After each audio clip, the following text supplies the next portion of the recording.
Po me persona që duan të largohen, si situata? Në anë e qeverisë këtu kanë dhënë direktiva që të rinë po në ato hotele që kanë qenë, i kanë të paguara, nuk do merret pagesë, edhe për pjesën e biletave do bëhet rimbursim për shtyrjen e tyre. Edhe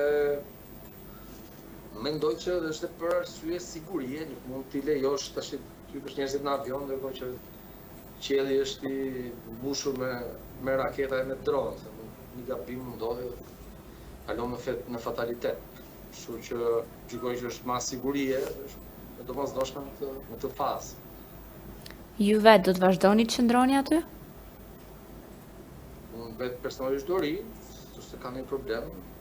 Kisha disa punë për të bërë në Europë, që kisha lënë disa data, do shta dhe të fluturoja pas nesër, por që me sa shok të shtyp, s'kam qatë. A ka një thirrje nga autoritetet aty për qytetarët? Thirrja është që duhet të ruajtur qetësia, situata është në kontroll.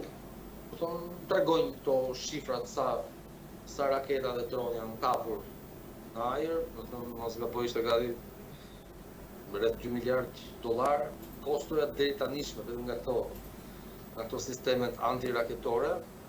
Gjitha kishin funksionuar deri diku mirë, nuk është se ka patur kështu goditje të drejtë për drejta, nuk ketë pasur gjithë voskët. Dhe po ja kryesisht nuk para, këtu kuptohet, pjesa e mediave është goxha e kufizuar. Dhe si më thënë të thonë vetëm atë që duhet dish, jo këto informacionet e tepërta.